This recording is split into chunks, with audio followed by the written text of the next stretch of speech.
Olá, nessa playlist nós vamos ver vídeos com introdução à biblioteca NumPy.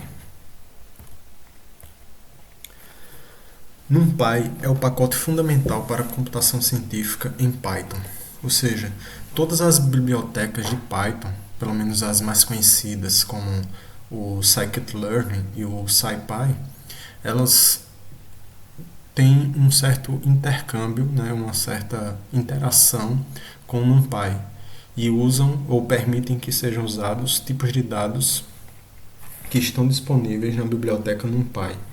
Então, para trabalhar com aprendizagem de máquina, inteligência artificial, processamento de dados e, e etc., reconhecimento de padrões, nós precisamos ter um certo domínio sobre a biblioteca NumPy. O núcleo de NumPy é o objeto NDArray. Todas as matrizes, todos os arrays, as listas, etc., tudo em NumPy é representado basicamente como um NDArray. E o NDArray é um objeto que representa uma matriz multidimensional, né? E uma das características que torna o NumPy poderoso é a união de características da linguagem C com características de Python. Então existem muitas semelhanças, principalmente em termos de sintaxe da linguagem Python que usa no NumPy com a sintaxe de MATLAB. Então quem já usou ou quem usa MATLAB vai notar que existe muitas semelhanças de sintaxe. Por exemplo, os códigos em NumPy são pré-compilados para permitirem maior velocidade de processamento. Além disso, a sintaxe do uso de NumPy segue a simplicidade de Python. Então, por exemplo, enquanto em Python alguém poderia tentar fazer aqui uma multiplicação,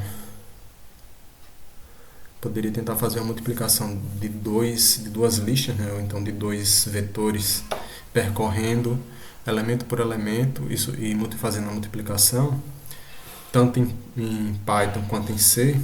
Em NumPy nós podemos simplesmente multiplicar esses dois vetores e o resultado vai estar num terceiro vetor, né? O resultado da multiplicação elemento por elemento.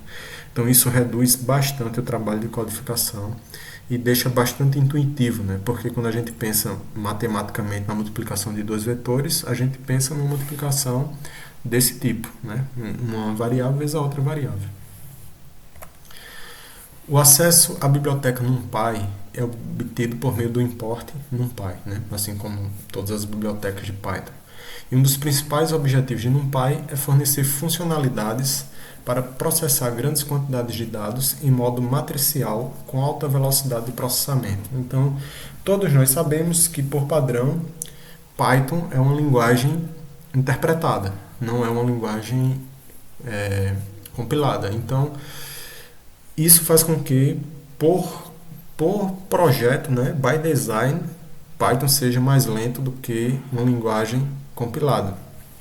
Porém, NumPy permite que as funcionalidades que mais se repetem, as funcionalidades que usam NumPy dentro de um programa Python, sejam pré-processadas, isso quer dizer, sejam compiladas previamente para permitir alta velocidade de processamento.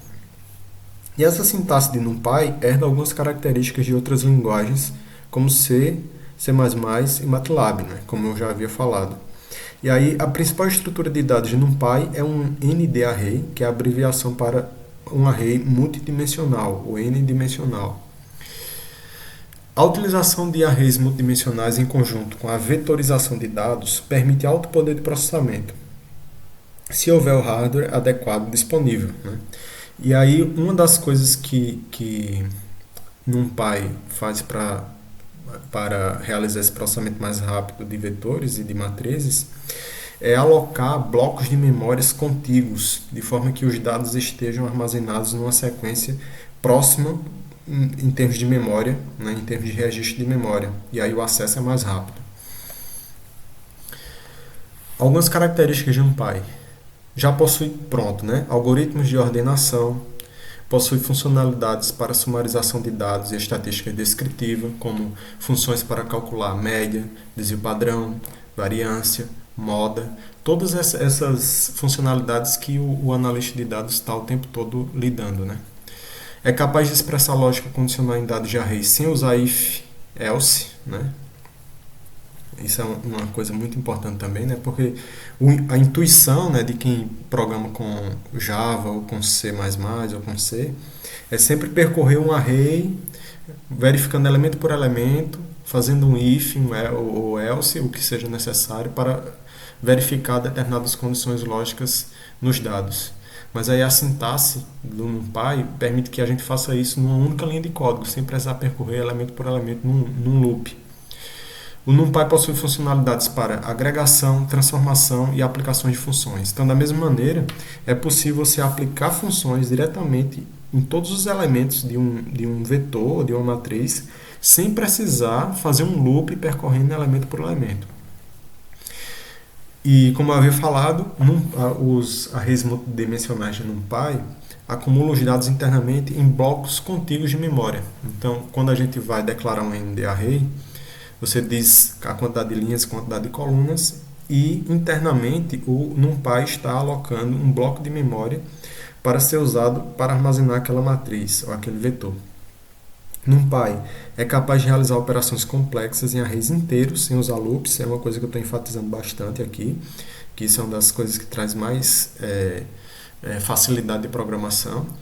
E algoritmos baseados em arrays NumPy podem ser de 10 a 100 vezes mais rápidos do que algoritmos puramente em Python, né? Então, se a gente usa a lista de Python, você vai ter um determinado processamento. Se você usar os arrays no NumPy, isso vai ficar muito mais rápido. E isso ocorre por dois motivos principais. Um é o uso de blocos contíguos de memória e o outro é o pré-processamento que ocorre para pré-compilar determinadas funções de NumPy. Existe o manual de referência do NumPy, né, que pode ser acessado aqui, se for a versão 1.18, pode ser acessada nesse endereço, depois você pode ir lá e dar uma olhada. Essa é a tela inicial. E esse manual, o manual de referência do NumPy é bem organizado, bem completo, com vários exemplos de uso das funções, né? Para cada função você tem a documentação explicando os argumentos de entrada, os argumentos de saída, o que é retornado e, para a maioria dos casos, exemplos de uso. No próximo vídeo nós vamos ver com mais detalhes o ND-Array.